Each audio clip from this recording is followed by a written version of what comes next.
I had just come back from the military, and I came back with an attitude that if I can go to a foreign country and fight for them to have a right, then I certainly could come back to Montgomery and fight for our black citizens here to have an equal right to education, economic, and anything else that we're entitled to.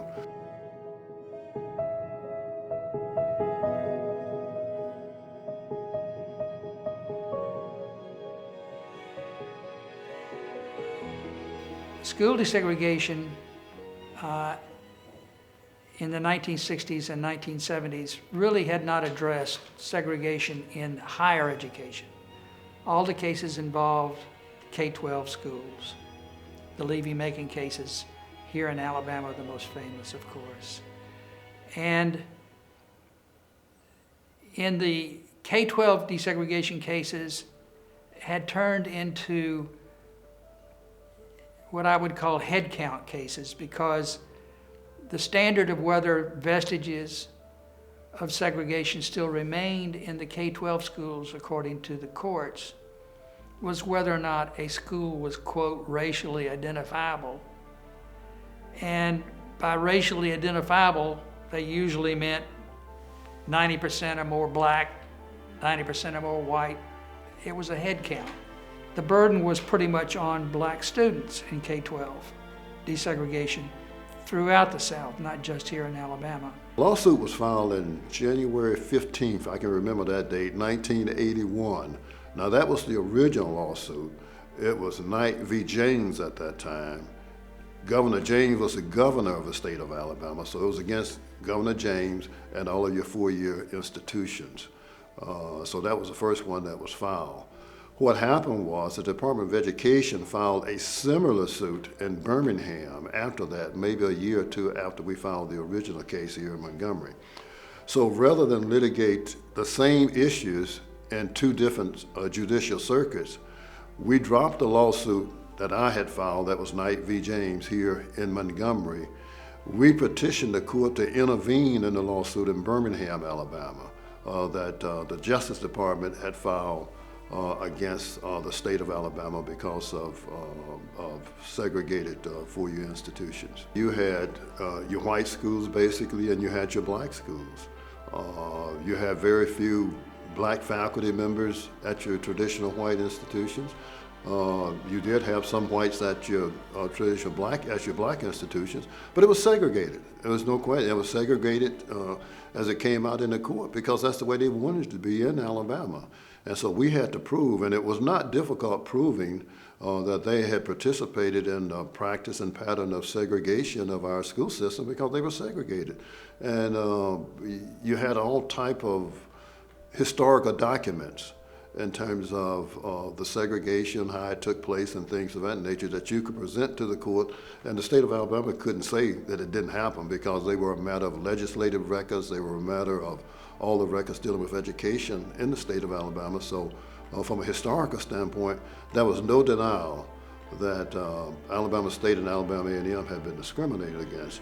One thing that we said was in that case, and it was the fact, was when they created Alabama State and Alabama A&M, they created them for blacks. That was a part of the record. And they're supposed to be equal, created equal so that blacks would have an opportunity for an equal education as whites. One thing that we contended to the court was that they gave Alabama State a bad check. They gave Alabama A&M a bad check. When you go back and you trace the dollar amounts, the investment in the University of Alabama and Auburn and all of the traditional white institutions, it was much more than what Alabama State had received. And we were going to court saying we wanted our fair share. Well, the first turning point was the disqualification of our black judge, U.W. Clement. Auburn and I think the State Board of Education filed motions to have him disqualified on the ground that because his children were potentially black students in the black universities, he had a conflict of interest. Think about that. What does that mean? Does that mean that only a white judge can preside over a desegregation case? It's outrageous. When they disqualified Judge Clement in 1987, and it was supposed to be assigned to another federal judge here in Alabama, we said all the white judges have connections with the white universities. They ought to be disqualified too. And after working our way through, I think, 3 or 4 different judges, finally the Court of Appeals sent us a Georgia judge, Judge Harold Murphy, who sat in Rome, Georgia. Knight versus Alabama had a number of final decisions. There were judgments that came out in 1991, 1995, 2006, and in between there were various phases of the case, a very complex case. Order that he put in his injunction was to establish endowment trusts for the 2 HBCUs, for Alabama State and Alabama A&M.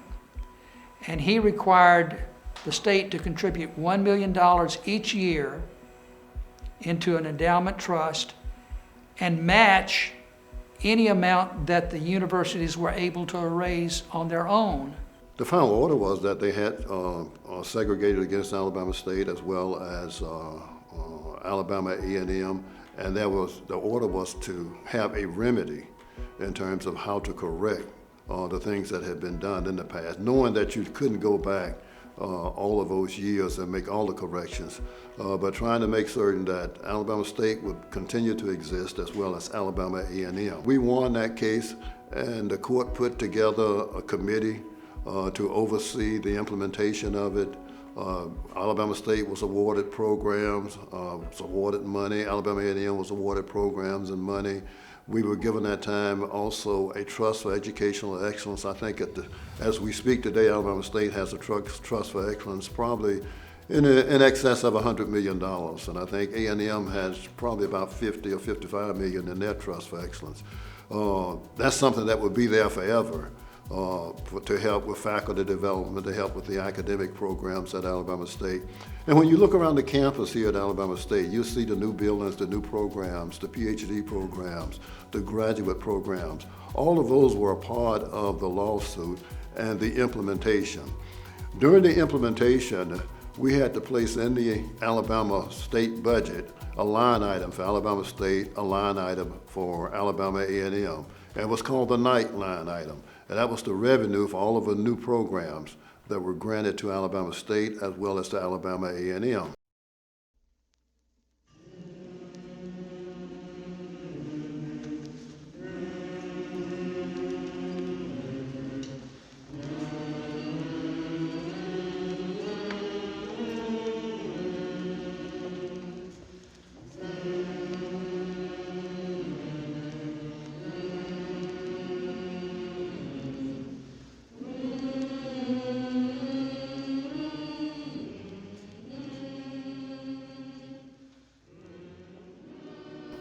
Now, the case itself was much broader than just Alabama State and Alabama A&M. A lot of people didn't realize that. It also had provisions in there where your TWIs, which were your traditional white institutions, had to make certain that they had black faculty members. And it was a reporting process that they had to prove that they were putting forth an effort to make certain that they were recruiting black faculty members and that they were getting them on their staff.